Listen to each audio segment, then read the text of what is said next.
बड़ी हंसी खुशी के साथ अपनी बहन देवकी का विवाह वसुदेव के साथ में किया है और बहुत सा दहेज दान में दिया है, हीरे जवाहरात, घोड़े, हाथी, नौकर, रथ। आज वो देवकी दुल्हन बनकर के पालकी में बैठ करके मथुरा से जब ये सौरीपुर की ओर बढ़ी है, कंस रथ लेकर के पहुंच गया।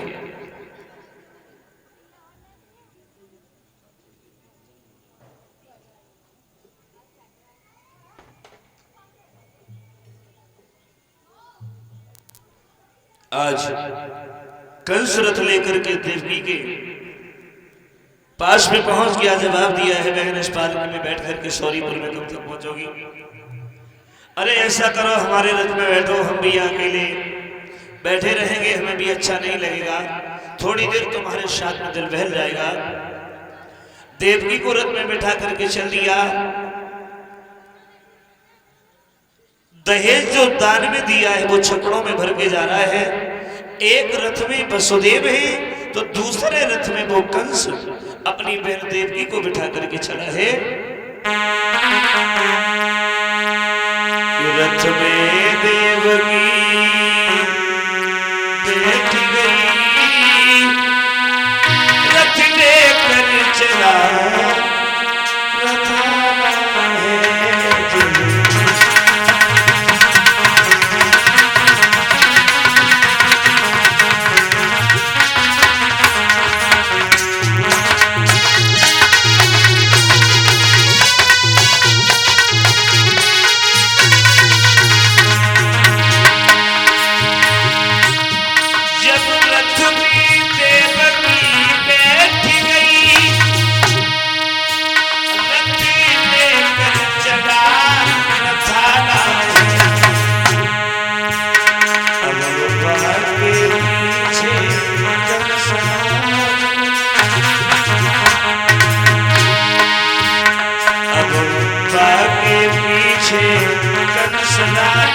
वसुदेव को कल का साना है।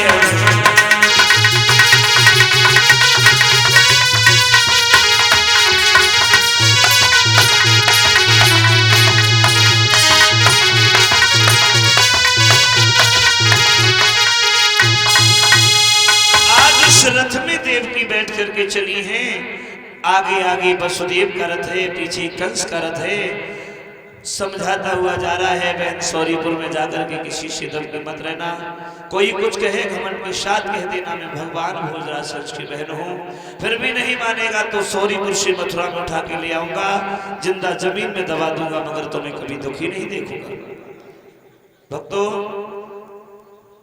इस प्रकार से वो कंस देवकी को समझाता हुआ जा रहा है।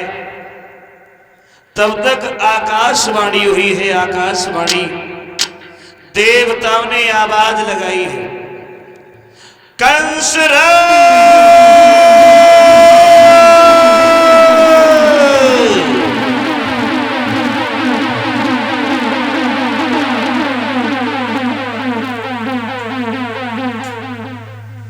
जिस बहन देवकी को बड़े आनंद के साथ में तू विदा करने के लिए जा रहा है, और इसी बहन देवकी के काले आंचल में तेरा खाल छुपा है, इस देवकी के गर्भ से जो 8वां बालक होगा वो तेरा काल होगा।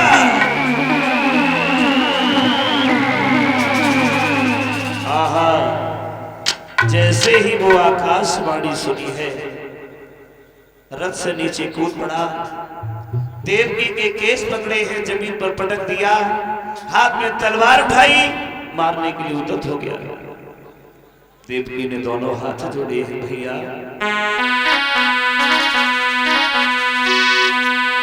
अरे मारो मारो ना बहन को मेरे पीर, बिगाड़ो मेरी कहा तेरा।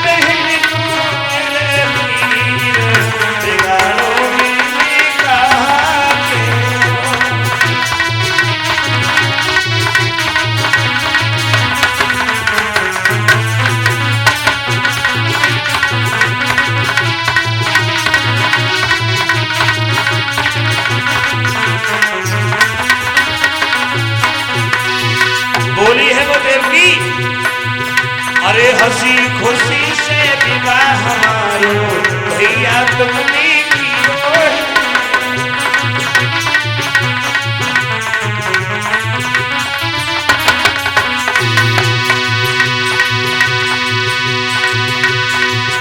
अरे लाखन को धन माल दान है तुमने दियो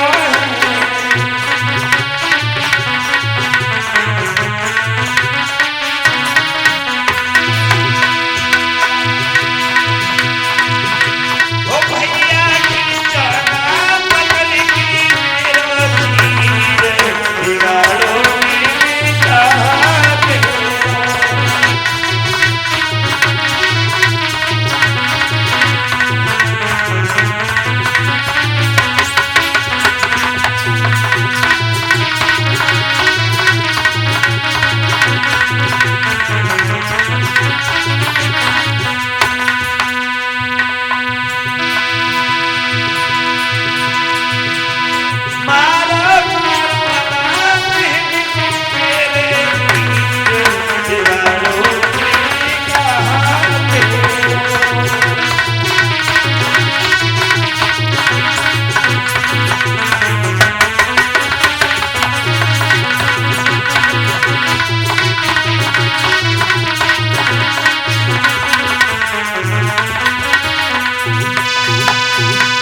आज वो देवकी रो रही है। कंस कहने लगा है बहन ये दुनिया जानती है बिना स्वार्थ के कभी कोई पाप नहीं होता और जब प्राणों पर नौबत आती है बेटे का बाप नहीं होता। अगर तुम जिंदा बनी रही तो मुझे मरना पड़ेगा। देवकी बोली भैया अगर मेरे मरने से तुम्हारी जान बचती है तो हमें मार दो। अब कंस देवकी को मारने के लिए तैयार हुआ है। अल्प समय है, फरमाइश भी है और ये हमारे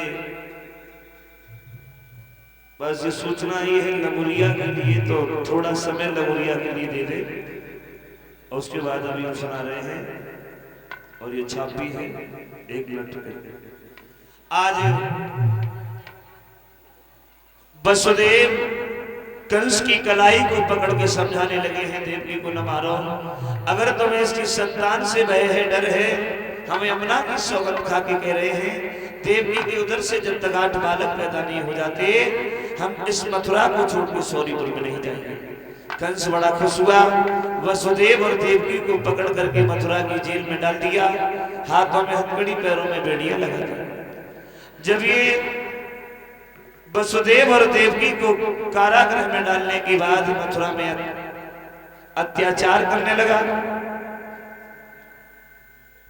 हाँ ठीक।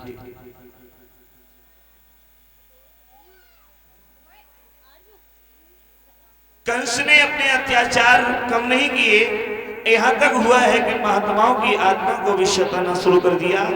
महात्माओं को पकड़ पकड़ के मथुरा की जेल में डालना शुरू कर दिया। 10-10 दिन की सड़ी हुई रोटियां खाने के लिए देता है जिससे भजन करने की शक्ति न रहे। इस प्रकार से जब कंस के अत्याचार और भी ज्यादा बढ़ गए मगर भक्तों ध्यान रखना महात्मा की आत्मा को जब निर्दोष सताया जाता है बोले उसे परमात्मा भी क्षमा नहीं करता। कंस के उन अत्याचारों से पृथ्वी दुखी हो गई। ये देवताओं के सामने जाके गिड़गिड़ाने लगी हैं, रोने लगी। तो देवताओं ने पृथ्वी की पुकार को सुना है और ये नारायण भगवान की स्तुति करने लगे हैं। मात्र 1 लाइन में आप भी ताली बजाते हुए हमारे साथ बोलेंगे।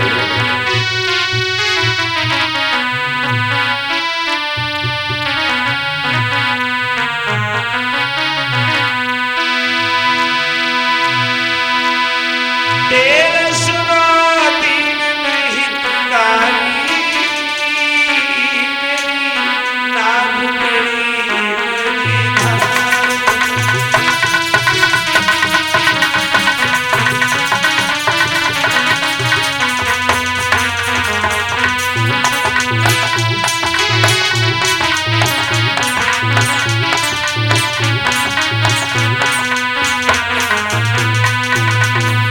आज वो देवता पृथ्वी को साथ लेकर नारायण भगवान की स्तुति करते हैं।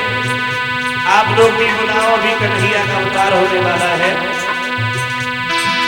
तेरे सुनो दीन में हितकारी मेरी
प्रकार से देवता पृथ्वी को साथ लेकर के नारायण भगवान की स्तुति करते हैं। नारायण भगवान ने दर्शन दिया।